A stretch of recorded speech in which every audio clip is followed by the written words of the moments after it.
तो पिछले एपिसोड में हमने देखा कि किस तरह हीरो एमिलिया अपने दोस्त के साथ सेटन का पीछा करने की कोशिश करते हैं, पर क्योंकि उसका दोस्त पोर्टल तक समय में नहीं पहुंच पाता, हीरो एमिलिया अकेले ही निकल पड़ती है सेटन की तलाश में। पर उसकी सारी एक्सपेक्टेशंस बिखर जाती है जब वही डीमन लॉर्ड सेटन एक रेस्टोरेंट में पार्ट टाइम जॉब करता है और एक बहुत ज्यादा नॉर्मल लाइफ जीता है। ये सब देखकर एमिलिया सेटन को यह ऑफर करती है कि अगर वो ऐसे ही जिंदगी जीता रहे तो वैसे उसको मारने की जरूरत नहीं पड़ेगी। इन बातों के बीच उन पर मैजिक बुलेट से हमला होता है और किसी तरह वो उन बुलेट से बचकर स्टेशन भाग जाते हैं। एमिलिया के वॉलेट भूल जाने के कारण उसको एक रात सेटन के घर रहना पड़ता है। रात के समय सेटन को 2 मैसेज आते हैं, एक अननोन एड्रेस से और एक चीचान से अर्थक्वेक के बारे में। तो अब सुनिए आगे। एपिसोड 3 की शुरुआत होती है एक नई सुबह के साथ आल्चेर और साडाओ के घर में। सबसे पहले हम देखते हैं टेबल पे रखे हुए पिकल्ड वेजिटेबल्स। उसे देखकर आल्चेर कहता है शायद ये उसके शुक्रिया कहने का तरीका है। इसके बाद हम देखते हैं कि एमिलिया सुबह सुबह ही निकल चुकी होती है। सीन एमिलिया के घर पे शिफ्ट होता है। हम देखते हैं कि एमिलिया सेफ्टी घर पहुंच चुकी है। शावर लेकर जब वो बाहर निकलती है तो वो अपने सोफे पे बैठकर न्यूज देखती है। उसे न्यूज में साडाओ की साइकिल दिखती है जिस पर मैजिक बुलेट से हमला किया गया था। लेकिन फिर हम देखते हैं कि उस क्राइम सीन के पास साडाओ और आल्चेर भी है। सीन दोबारा से चेंज होता है, लेकिन इस बार पहली बार चीचान के घर की तरफ। चीचान के घर में भी वही न्यूज चल रही होती है। उसकी मॉम भी न्यूज देखकर कहती है कांटो रीजन में अर्थक्वेक भी आया था, तुम वही कहीं काम करते हो ना बेटी। चीचान ये सब इग्नोर करते हुए अपने फोन पे लगी रहती है। मैसेज भेजने से पहले का फ्लैशबैक हमें दिखाया जाता है। चीचान लिखती है मैं चीजें इमेजिन नहीं कर रही, मुझे सच में लगता है कि एक अर्थक्वेक आने वाला है। अगर आपको प्रॉब्लम ना हो तो क्या हम मिल सकते हैं, मुझे आपकी एडवाइस चाहिए। साडाओ उसे रिप्लाई करता है हाँ क्यों नहीं, कल शाम को चलेगा, मेरी छुट्टी होगी और कल तुम्हारी वैसे भी शिफ्ट नहीं है। चीचान उसी मैसेज को देखकर मुस्कुराती रहती है। अभी उसकी मॉम कहती है ए जियो आज तुम्हारी पार्ट टाइम नहीं है क्या। चीचान रिप्लाई करती है नहीं मुझे आज थोड़े और काम है। जियो की मॉम उसे ध्यान रखने को कहती है क्योंकि आसपास नेबर्स में बहुत घटनाएं हो रही है। इसके बाद सीन चेंज होता है एमी के कॉल सेंटर की तरफ। एमी की दोस्त उससे वापस लंच के लिए पूछ रही होती है। एमी जवाब में कहती है माफ करना मुझसे मेरा वॉलेट खो गया। तो ये सुनकर उसकी दोस्त शॉक हो जाती है। बात करते समय एमी के पीछे पे रिंग बजता है तो वो काम पे वापस लौटती है। एमी अपनी यूजुअल ग्रीटिंग करती है कॉल करने के लिए शुक्रिया, मैं हूँ एमी यूसा।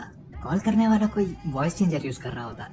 यूसा, लगता है आप ऑलरेडी एक नॉर्मल जापानीज बन गई हैं, सही कहा ना?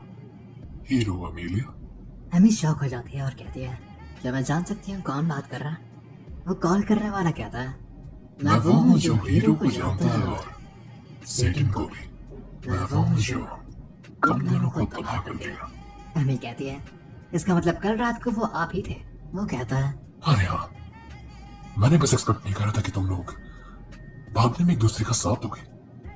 खैर रहने दो, वैसे भी क्या ही फर्क पड़ता है। तुम मानो या ना मानो पर तुम दोनों को खत्म करने की चाहत पूरे एंटीएसला की है। ये सुनकर एमिलिया एकदम से उठ जाती है। एमी अपने मन में सोचती है इसके आवाज की ऑरा बहुत डार्क है, ये पक्का कोई डेविल है। एमी कहती है मुझे लगता नहीं आंचल के अलावा और कोई डीमन जनरल बचा है। तो फिर तुम कौन से डीमन हो? अगर तुम्हें लगता है तुम मुझे एंटी इस्ला का नाम लेकर डरा सकते हो तो तुम बहुत गलत हो। वो जवाब में कहता है अगर तुम्हें मेरी बातों पे भरोसा नहीं है तो कोई बात नहीं, बाद में बात करते हैं। इतना कहकर वो फोन काट देता है। इसके बाद हम देखते हैं कि एमी और उसकी फ्रेंड एक हॉल में बात कर रहे होते हैं। तभी उसको एक कॉल आता है और जब वो उसे उठाती है एक आदमी कहता है हेलो, क्या मैं मिस यूसामी से बात कर रहा हूँ? एमिलिया जवाब देती है हाँ मैं ही हूँ। जिसके बाद वो रिप्लाई करता है जी तो मैं योयोगी पुलिस स्टेशन से बात कर रहा हूँ। इसके बाद सीन चेंज होता है पुलिस स्टेशन की तरफ जहाँ पर साडाओ और आल्चेर होते हैं। साडाओ कहता है किसने सोचा होगा वो हमें एक साइकिल की मदद से ढूंढ लेंगे, पुलिस काफी शातिर होती है। जिसके बाद आल्चेर और साडाओ डिस्कस करते हैं कि एमिलिया ने अपनी एज ज्यादा रजिस्टर करी होगी। एमिलिया सीढ़ियों से उतर रही होती है, तभी उसे उन दोनों की रैंडम बातें सुनाई देती है। नीचे आते ही एमिलिया बहुत गुस्सा हो जाती है और उन पर चिल्लाती है कि एक हीरो होकर 2 डीमंस की गारंटी उसी के लेनी पड़ रही है। जिसका साडाओ रिप्लाई करता है मेरे दिमाग में बस कोई और नहीं आ रहा था, वैसे भी हमने तुम्हें कल रात रुकने दिया था तो ठीक है ना। इसके बाद वो तीनों पुलिस स्टेशन से बाहर आते हैं और एमिलिया साडाओ को बताती है उस कॉल के बारे में।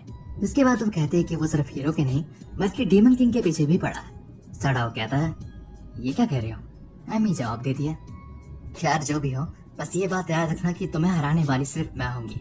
जिसके बाद वो वहाँ से चली जाती है। सीन दोबारा चेंज होता है चीचान के घर की तरफ।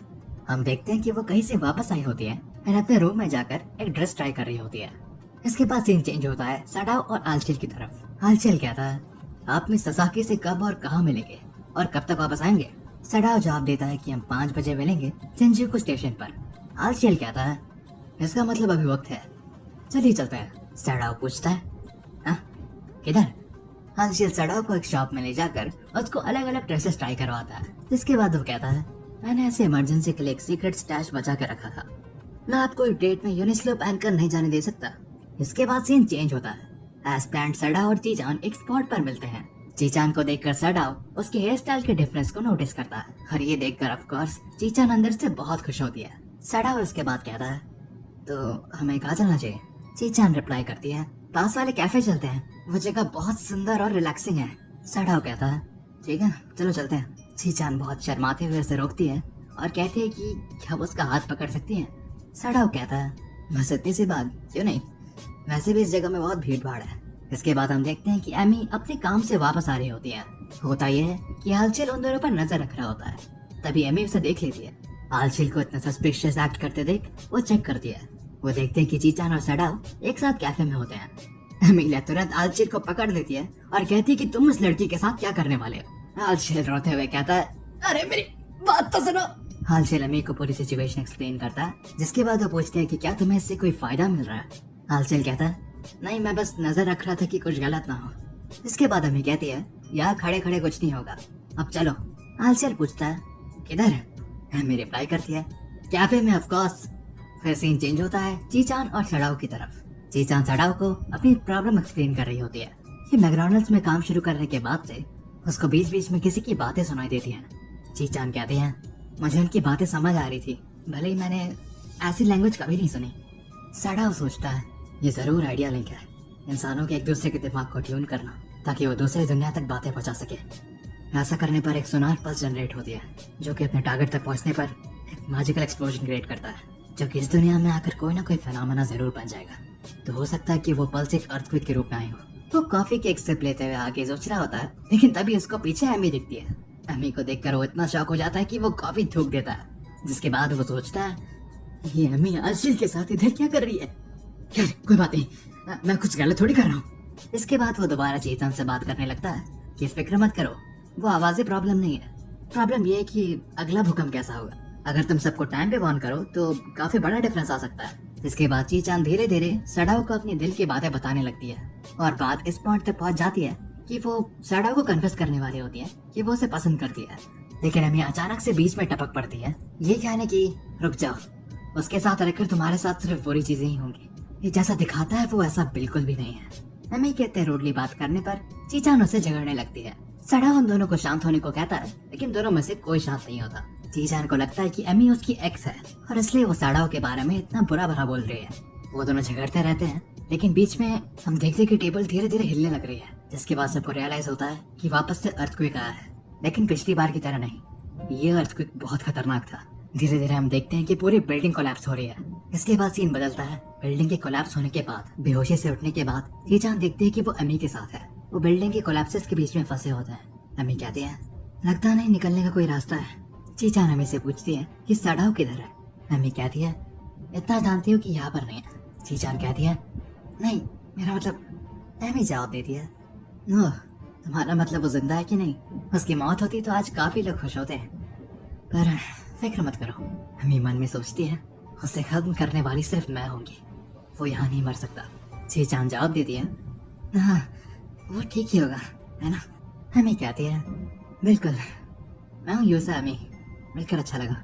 वैसे मैं क्लियर कर दूं कि सडाओ और मेरे बीच में कुछ नहीं है। वो जवाब देती है, मैं हूँ चियो ससाकी, अभी के लिए मान लेती हूँ। जिसके बाद एमी कहती है, तो तुम्हें सडाओ में क्या पसंद है? ये सवाल सुनकर चियो एकदम से फ्लस्टर हो जाती है और एमी से बताती है कि वो कितनी ऑब्वियस है। कुछ समय तक बात करने के बाद एमी चियो के सर पे हाथ रखती है और कहती है, अभी के लिए सो जाओ। अपनी सेलेस्टियल पावर्स का जरा सा इस्तेमाल करके उसे सुला देती है। जिसके बाद वो उसे लेटाकर खड़ी होती है और कहती है, तुम पास ही हो क्यों, है ना? मैंने चियो को सुला दिया है, बाहर आ जाओ। उस अंधेरे से सडाओ की आवाज आती है, बेकार में अपनी टांग मत अड़ाया करो। लेकिन जब वो बाहर आता है वो एकदम बफ्ड होता है अपने डीमन फॉर्म में। एमी उसको देखकर चौंक जाती है और कहती है, ये तुम्हारे शरीर को क्या हुआ? सडाओ जवाब देता है, मैं नहीं जानता, बस अचानक से बदल गई। अब मैं ये बाकियों को कैसे समझाऊं? एमिलिया उसे देखकर अपने मन में कहती है, उसका मैजिक वापस आ गया। अगर मैं अपनी बची हुई ताकत इस्तेमाल करूं तो मैं अब भी एक होली स्वॉर्ड बना सकती हूँ जो इसे खत्म करे। लेकिन सैडाओ कहता है, जीशान को संभालना। सरप्राइजिंगली काफी कम लोगों को चोट लगी है। हम रेस्क्यू टीम का इंतजार नहीं कर सकते। मैं हम सबके लिए रास्ता निकालूंगा। सैडाओ अपनी डीमन एनर्जी का इस्तेमाल करता है और उन कोलैप्सेस को पुश करने की कोशिश करता है। यार चलो शुरू करते हैं। एमिलिया के दिल और दिमाग में सिर्फ एक ही सवाल उठता है, आखिर एक डेविल लोगों को क्यों बचा रहा है? और इस तरह होता है इस एपिसोड का अंत। आगे देखने के लिए सब्सक्राइब करें। मैं मिलता हूँ आपसे अगले एपिसोड में।